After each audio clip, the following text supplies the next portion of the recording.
All the lonely people, where do they all come from? All the lonely people, where do they all belong? Ah, look at all the lonely people. It's no secret that all of us struggle with loneliness, regardless of our age or stage in life. Many of us feel alone. This is a terrible feeling, and it hurts. The psalmist got it right. Mima amakim keraticha Adonai. Out of the depths, I call to you, God. Listen to my cry. Let your ears hear the plea of my voice. So many of us feel lonely. It can be a gutting, all-encompassing feeling. Quite a bit has been written about loneliness lately, sometimes with finger-pointing. Much of that literature focuses on the ubiquity of technology as the cause of our isolation, the way we point our faces to personal devices as we sit by ourselves, instead of lifting our faces to one another. Not all solitude, of course, is bad. We need time alone too. A distinguishing factor between healthy solitude and loneliness is the quality of the emotional experience, the pleasure of solitude or the energy we regain versus the emptiness of isolation. It is this emptiness that I ask us to consider today. Human loneliness is as old as time. In the very beginning of Genesis, just after the first person was created, God says, Lo tov heyot adam levado. It is not good for a person to be alone. E'eselo ezer kenegdo. Let me create a helper. So God fashions a partner. The Torah's language is relational. Not just another person with whom to exist, but an ezer, a helper. The phrase lo tov, not good, is especially striking since everything before was declared good or tov, and humans, tov me'od, or very good. How quickly we go from tov to lo tov, from good to not good. Loneliness. All the lonely people, where do they all come from? We can feel lonely when we are alone because our partner is gone, our children have moved away, our friends are no longer around, or because in a life lived, for the most part, as an individual content on their own, there are nevertheless times when we would appreciate the company of another. Grief can take on a life of its own.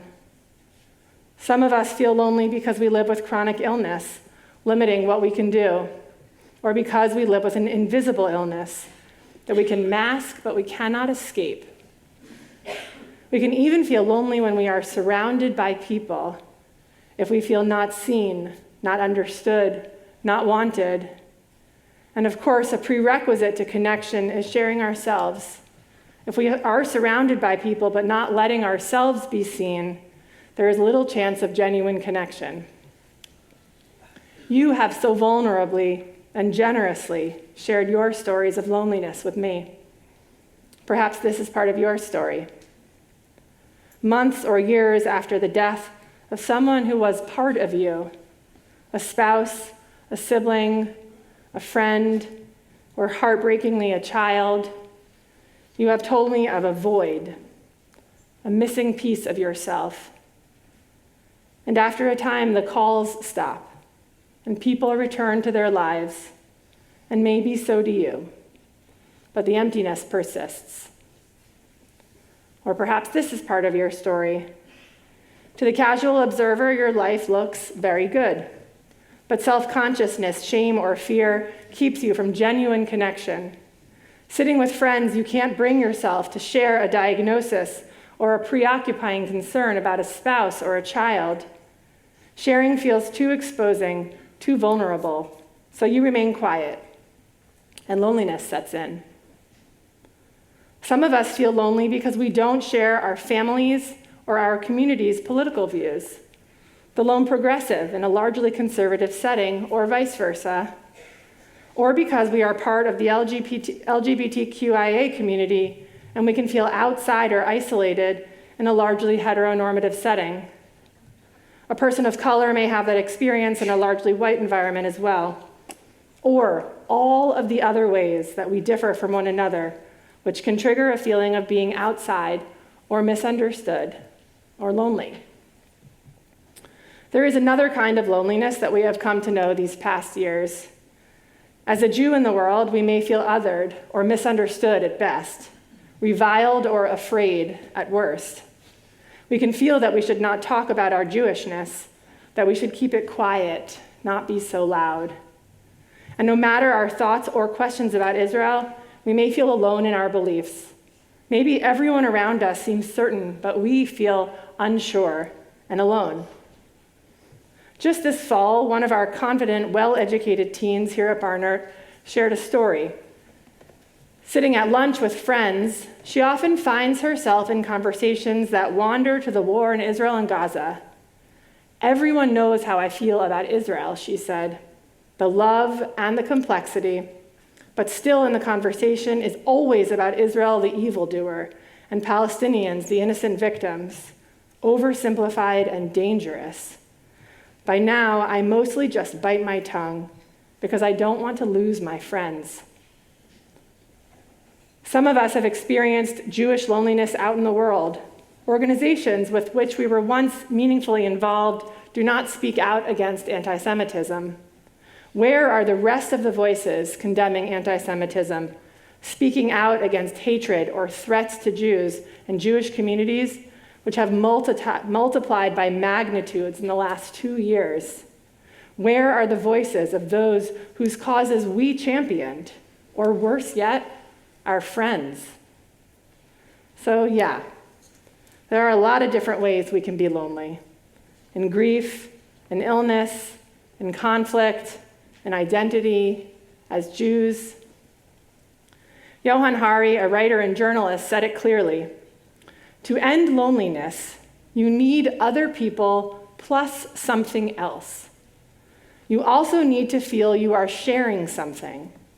Loneliness isn't the physical absence of other people, he writes. It's the sense that you are not sharing anything that matters with anyone else. Hari relays research by John Cacioppo, who studied social neuroscience. Loneliness can disrupt perception and alter behavior and physiology, becoming a trap that reinforces isolation. The terrible feeling is not in our heads. It can actually change us. If you're a Marvel Universe fan, as the Steiners are, you saw this new movie, The Thunderbolts. It gathers anti-heroes on a dangerous mission to confront a character who embodies loneliness, depression, and shame. As the movie progresses, he becomes the void, a deadly manifestation of isolation and loneliness. But because it's a movie, they can actually show us a way out of the void. How? Connection with people. It is the other struggling anti-heroes who become the lifeline for Bob, helping him walk back into the land of the living. It's not a sugar-coated solution, as one character counsels. Even if it doesn't make the darkness go away, it will make it better. We are all lonely, sometimes. It happens because of life's challenges or simply because of being human. And we can help each other avoid the void and call out in connection. Living Jewishly is built around needing each other. Again and again, Judaism makes plain that no one can go it alone. Our most important prayers, the ones we offer daily, and notably the ones we offer when we are bereft, can only be said with others.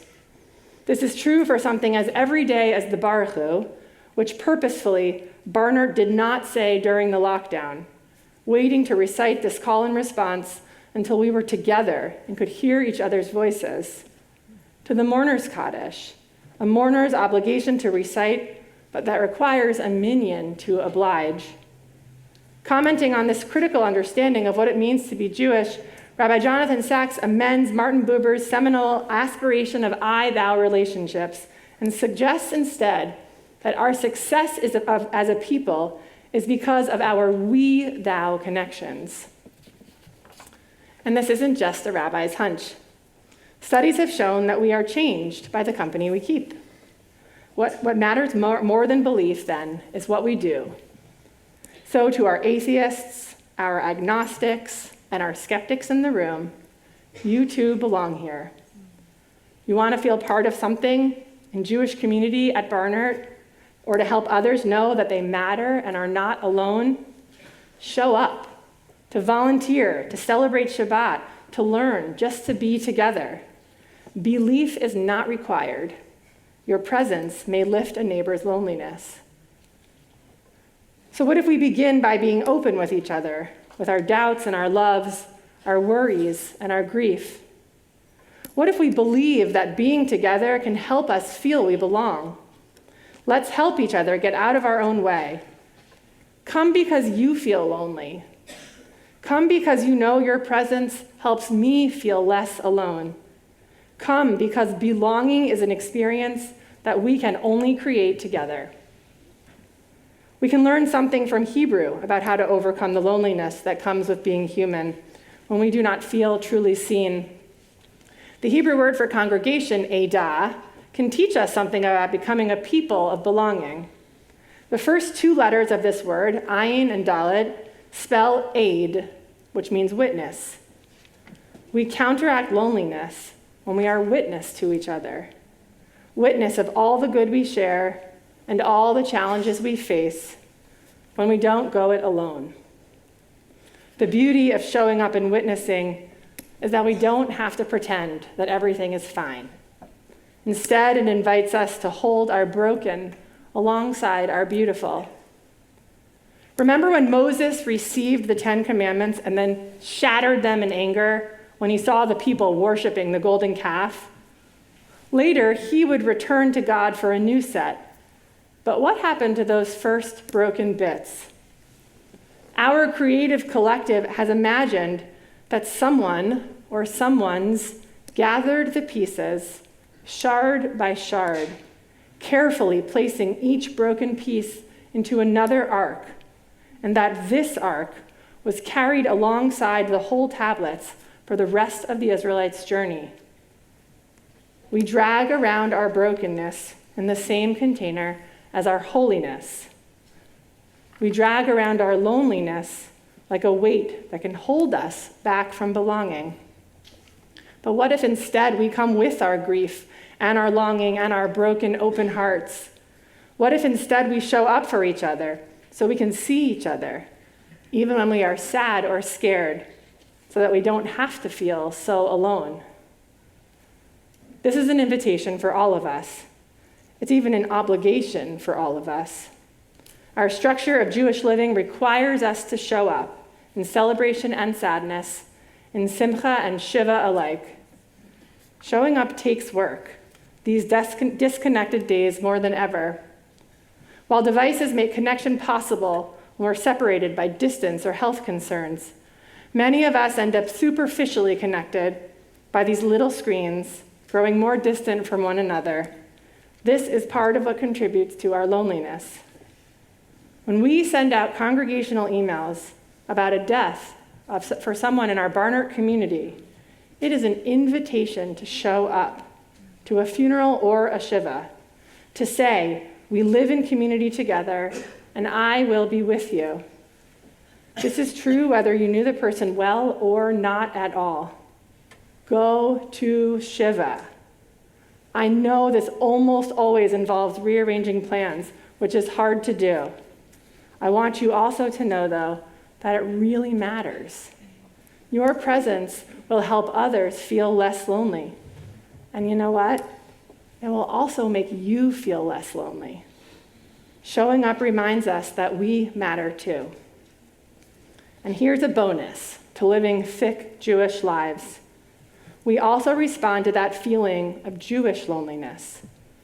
I continue to believe, and lucky for me, so do the writers Sarah Hurwitz and Dan Steiner, that doing Jewish is one of the most important ways that we can respond to anti-Semitism today.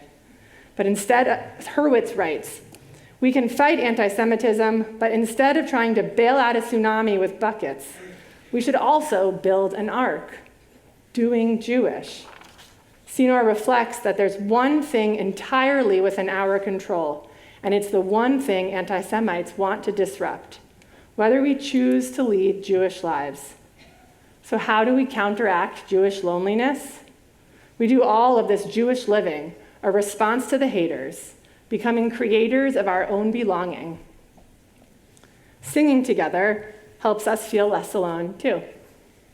In July, I made my annual family pilgrimage to Stockbridge, Massachusetts, to hear James Taylor at the always magical Tanglewood. This summer, he told a story connecting two songs you know well. After singing Fire and Rain, he pointed us back to the line, I've seen lonely times when I could not find a friend. When he wrote this, he shared, he was feeling particularly lonely. Knowing this, his dear friend, Carole King, wrote, You've Got a Friend, to help him feel seen so that he'd know he wasn't alone. When we sing together, we feel better. Think for a moment about a time you sang in a large group. Could be here at Barnert or at a concert anywhere else. These moments are transformative. When we are part of something, lifted, revived. And research backs it. Singing together reduces loneliness by helping us feel more connected, supported, and part of something larger than ourselves. Only together can we create this buoy of belonging. Kol Yisrael Arevim Zeh Bazeh. All of Israel is responsible for each other. All of the people in this holy Barnert community show up and pledge to support one another. So we are going to sing together. We begin with a simple nigun, a line melody, that we are going to sing until we are all singing it. That is a promise. We will sing for a taste of respite from our loneliness and as a promise to show up in the new year with our broken hearts, our worried minds, and our open hands. We will walk each other back home.